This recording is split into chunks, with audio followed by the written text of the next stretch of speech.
que a gente viu e falou sobre visão de mercado, visão de futuro, é muito importante.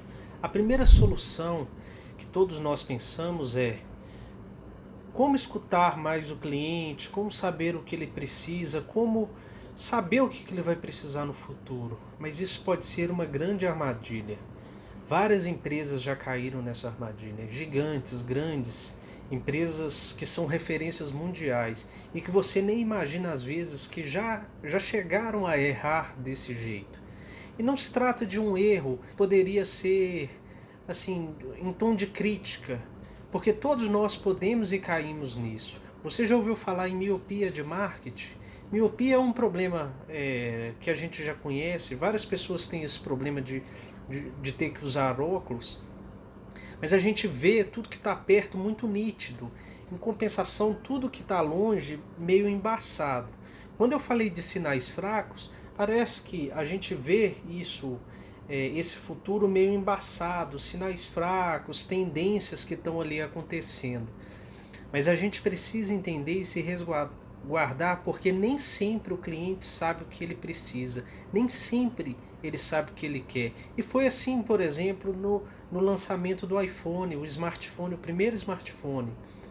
Você acha mesmo que se Steve Jobs tivesse perguntado para alguém, você precisa de um smartphone, ele tinha respondido que sim? Provavelmente não. Isso acontece muito na indústria de cinema. Vários filmes onde foram feitas pesquisas enormes e falaram, você gostaria de ver um filme assim, assim? O pessoal falava que não. E diretores foram, mesmo contra essa visão dos clientes, e lançaram o filme e foram recorde de bilheteria. Então é isso que a gente tem que tomar cuidado sobre a miopia de marketing, que foi definida por um estudioso que diz o seguinte: nem sempre o cliente ele sabe o que ele quer, e às vezes a gente como empresa se concentra mais no produto do que no cliente.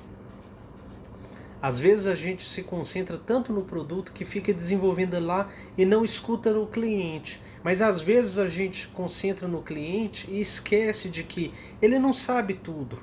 Ele não sabe o que ele precisa às vezes. Então, além de ler o cliente, a gente precisa ler várias coisas. Tendências tecnológicas que foram lançadas, que se tornam viáveis. Se a gente for olhar, igual no primeiro vídeo nós demos exemplos sobre os carros elétricos, se a gente for olhar pelo fracasso apenas, o cliente não gostou do carro elétrico, não é isso.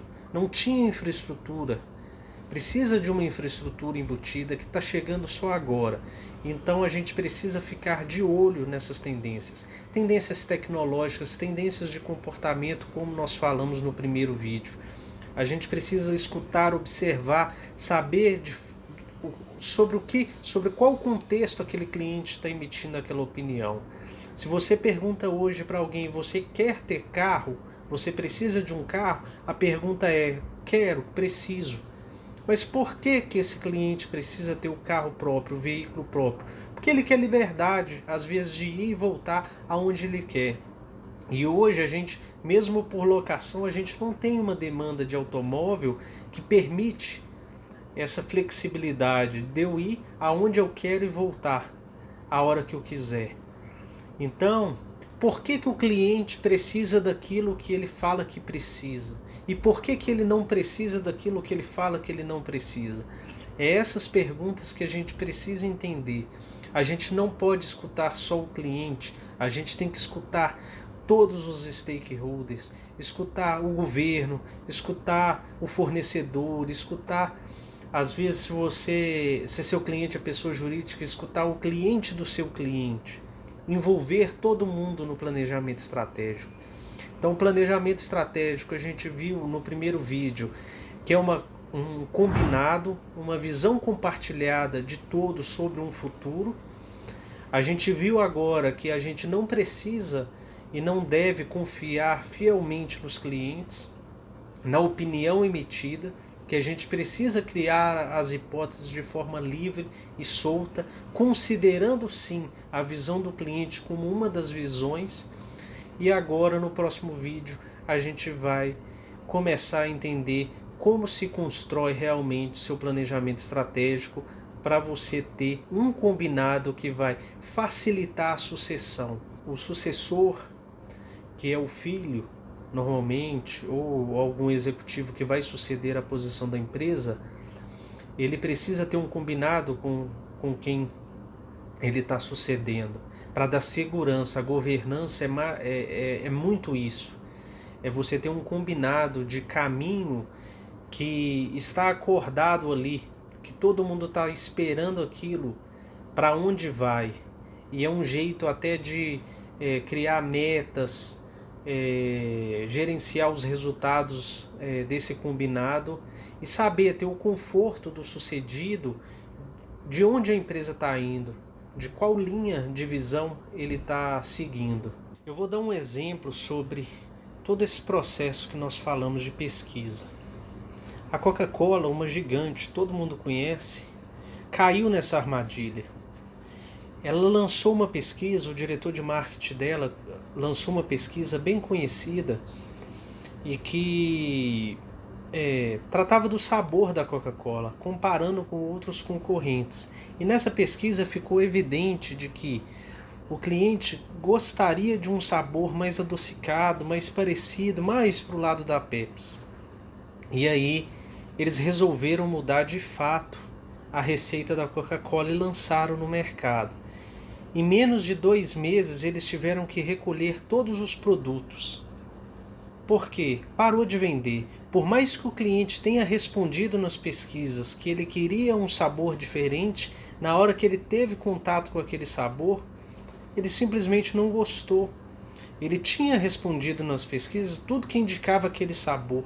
Ele participou da pesquisa do conceito daquele produto. Mas na hora de fato de consumir, ele realmente não usou aquele produto.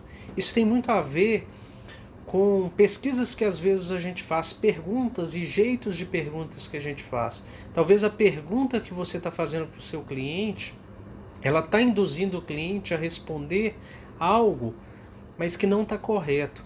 E por mais que a pesquisa seja elaborada com uma empresa focada em pesquisa, aquilo pode trazer respostas que passa às vezes pela falta do entendimento do cliente sobre ele mesmo, sobre o que ele quer, sobre o que agrada a ele mesmo.